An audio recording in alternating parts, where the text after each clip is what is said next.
మనిషి రూపంలో ఉన్న మనిషిగా జన్మించిన ప్రతి జీవికి కావాల్సింది విద్య. అది స్త్రీ పురుష భేదం లేకుండా చెప్పారన్నమాట. దీనికి పూర్వం ఒక చాటు పద్యం ఉంది. ఆ చాటు పద్యం ఏమిటంటే, అక్షరముల వలయు కుక్షిజనులకు, అక్షరముల వలయు కుక్షిజనులకు, అక్షరములు ఎక్కువకు ఇక్షురసము. ఇక్షురసం అంటే చెడగలు తాగినట్టుగా ఉంటుందట. ఆ నాటికి తగిలితే అక్షరముల వలయు కుక్షిజనులకు, కొట్టవన్న ప్రతి మనిషికి అక్షరం కావాల్సింది. అక్షరము జిత్వకు ఇక్షురసము, అక్షరము తన్ను రక్షించునుగాన, అక్షరము లోకరక్షితములు. అక్షరము మనల్ని రక్షిస్తుంది, అంతేకాదు లోకానికి రక్షిస్తుంది. ఇది చాటు పద్యం. మనం చాలా సందర్భాల్లో చూస్తుంటాం. పూర్వ యుద్ధాలు వచ్చినప్పుడు వాళ్ళ దగ్గర చేసే మంత్రి వనీలు మేధావులు ఉన్నారు, తిమ్మరసు లాంటి మేధావులు. వాడు వెళ్ళి మాట్లాడి యుద్ధంతో పని లేకుండా కేవలం వాడు వాక్చారి, వేములవాడి భీమకవి, ఇలాంటి శ్రీనాథుడు, ఇలాంటి వాళ్ళు చాలామంది కేవలం వాక్చార్యంతో ఒప్పించి ఆ యుద్ధాన్ని ఆపి జననష్టం ధనష్టం కలగకుండా చేశారట. కాబట్టి అక్షరం అనేది అంత గొప్ప శక్తి అనమాట. ఇందాక మన చిన్న ఉదాహరణగా చెబుతాను, ఒక చిన్న కథలాగా.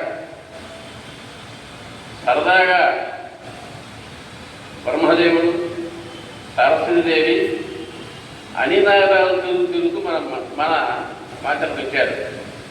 రాగానే కొందరు కవులు ఆమెను గెలిచారు. ఎవరు? పద్మనాభరావు గారు, పులి రామసుబ్బాయి గారు, నరసరాజు గారు, గోవిందరాజు, ఇలాంటి కవులు ఉన్నారు, పెద్ద పెద్ద కవులు ఉన్నారు ఆ రోజుల్లో. తల్లి, మా పనులు చాలా వెనకబడ్డదమ్మా, అక్షజ్ఞానం లేదు. శ్రీనాథుడు ఆయన పద్యాలు చాలా అద్భుతంగా కూడా విధించాడు మా పద్యాన్ని. ఎక్కడికి పోకుందండి మా పద్యాలు అంటే వాకు కూడా కావాలని చెప్పి ఆమెను ఇక్కడ కూర్చుని పెట్టారనమాట. ఆ తల్లి అప్పుడు మన ప్రమాణ దృష్టి వేసింది. సరే, వాళ్ళు ఉన్నంతకాలం ఆమెని పోషించారు, స్థుతించారు. మళ్ళీ ఆమె వెళ్ళే ప్రయత్నంలో ఉండగా మళ్ళీ నూతన కవులు వచ్చి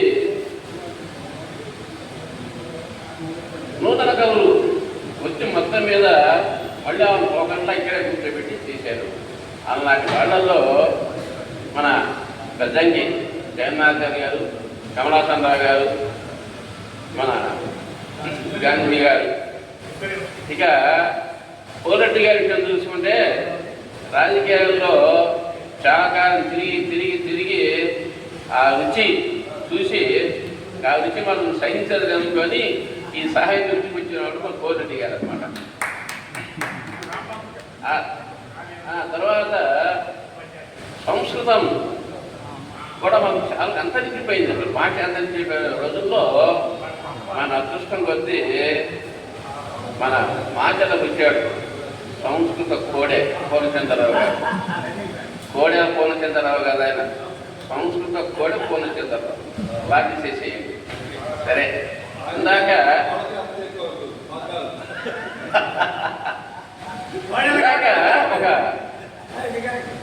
ఒక మాట చెప్పారు, అంటే సందర్భం వచ్చిందిగా నాకు కూడా గుర్తొచ్చింది, చెప్తారు. ధ్యాయ అంటే భార్య అని. శృంగేరి పీఠంలో దేవీ నవరాత్రులు జరుగుతున్నాయి. ఒకరోజు సరస్వతి అలంకారం జరిగింది. ఆ సరస్వతి అలంకారం జరుగుతుంటే సరే పూజా విధానాలు అయిపోయినాయి. అష్టోత్తరం చెబుతున్నారు. ఒక ఆయన చెబుతున్నారు, ఒక అయ్యగారు. ఆ శృంగేరి పీఠాధిపతి గారు ఒక్కొక్క పువ్వు వేస్తున్నాడు. ఆయన ఒక్కొక్క నామానికి ఒక్కొక్క పువ్వు వేస్తున్నాడు. ఇక్కడికి వచ్చేవాడికల్లా బ్రహ్మధ్యాయాయ నమః అని ఉండాలి. ఆయన దాని పదాన్ని పుస్తకం తప్పించారు. ఆయన తప్పు కాదు, మనం నేర్చుకోవడం తప్పు కాదు. కానీ బ్రహ్మధ్యాయాయ నమః చూస్తున్నాడు, బ్రహ్మధ్యాయాయ నమః చూస్తున్నాడు. స్వామివారి పూజ లేక ఆ ఎట్లా పట్టుకున్నాడు ఆయన. ఈయనేమో నోటి 3 సార్లు 4 సార్లు చూస్తున్నాడు. బ్రహ్మధ్యాయాయ నమః చూశాడు, ఏం పలకలేదు, మార్పులేదు. అప్పుడు మన కోచందల పండితులు ఒకడు వెళ్ళి, అయ్యా మీరు తప్పు చదువుతున్నారండి, బ్రహ్మధ్యాయాయ నమః చదవాలని. పుస్తకం అట్టే ఉందండి అన్నాడు. పుస్తకం ఉన్న తప్పు పిండి పడొచ్చండి, అంత మాత్రం అదే చదువుతాను ఎట్లా, అందువల్ల స్వామి చూయట్లేదు, పుస్తకం చుంటూ తప్పు ఉండొచ్చు కాబట్టి బ్రహ్మధ్యాయాయ నమః అని పుస్తకం అనేది చదివి అప్పుడు స్వామి చూపించేట. అది ధ్యాయకున్న ప్రత్యేకత, భాగకున్న ప్రత్యేకత అంతకంది. బ్రహ్మధ్యాయాయ నమః అంటే బ్రహ్మను జయించిన సరస్వతి విపరీతార్థం వస్తుందన్నమాట. బ్రహ్మధ్యాయాయ నమః అంటే బ్రహ్మను జయించిన సరస్వతి ఇస్తున్నారు.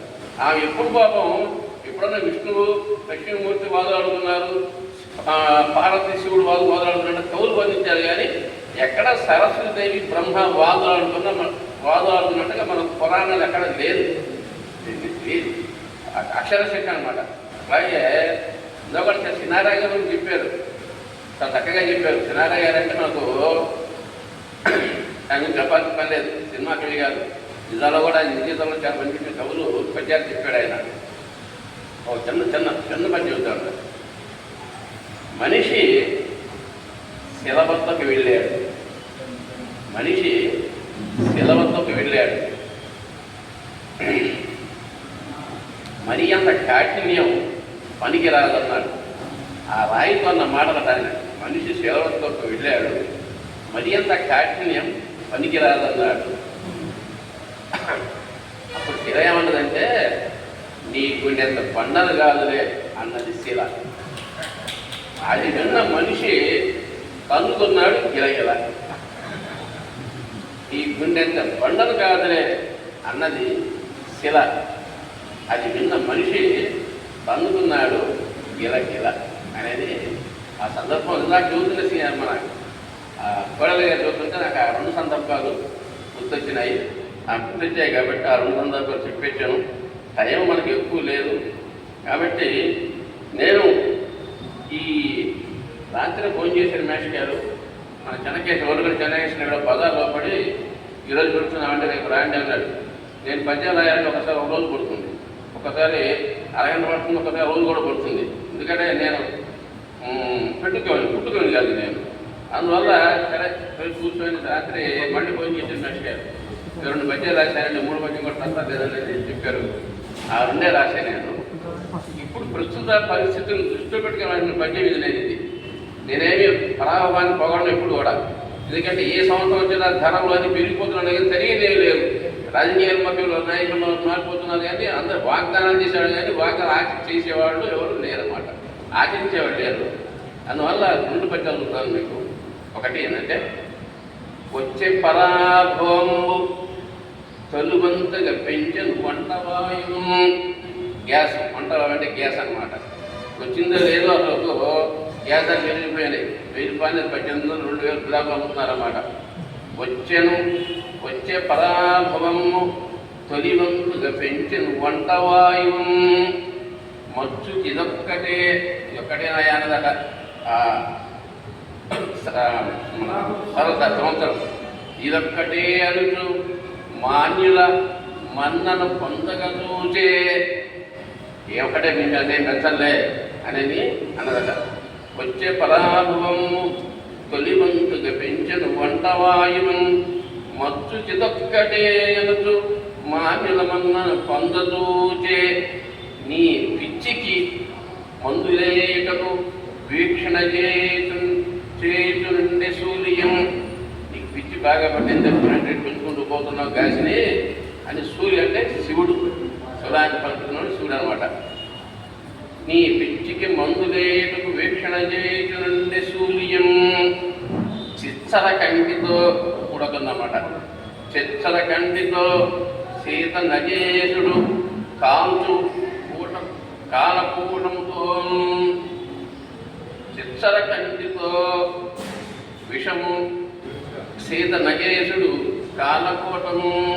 ఎక్కడ గ్యాస్ నూరుకుంటున్నామో శివుడు కట్టి కూడకం తెచ్చాయంటే నువ్వు కూడా భస్మైపోతావు కాబట్టి రేట్లు పెంచే మార్గం మానుకోమా అని పద్యంలో చెప్పానమాట. ఏ మంది చెడు బాధలు పెళ్ళాయని వదిలించుకోవచ్చు కానీ చెరువు వదిలించుకోవడం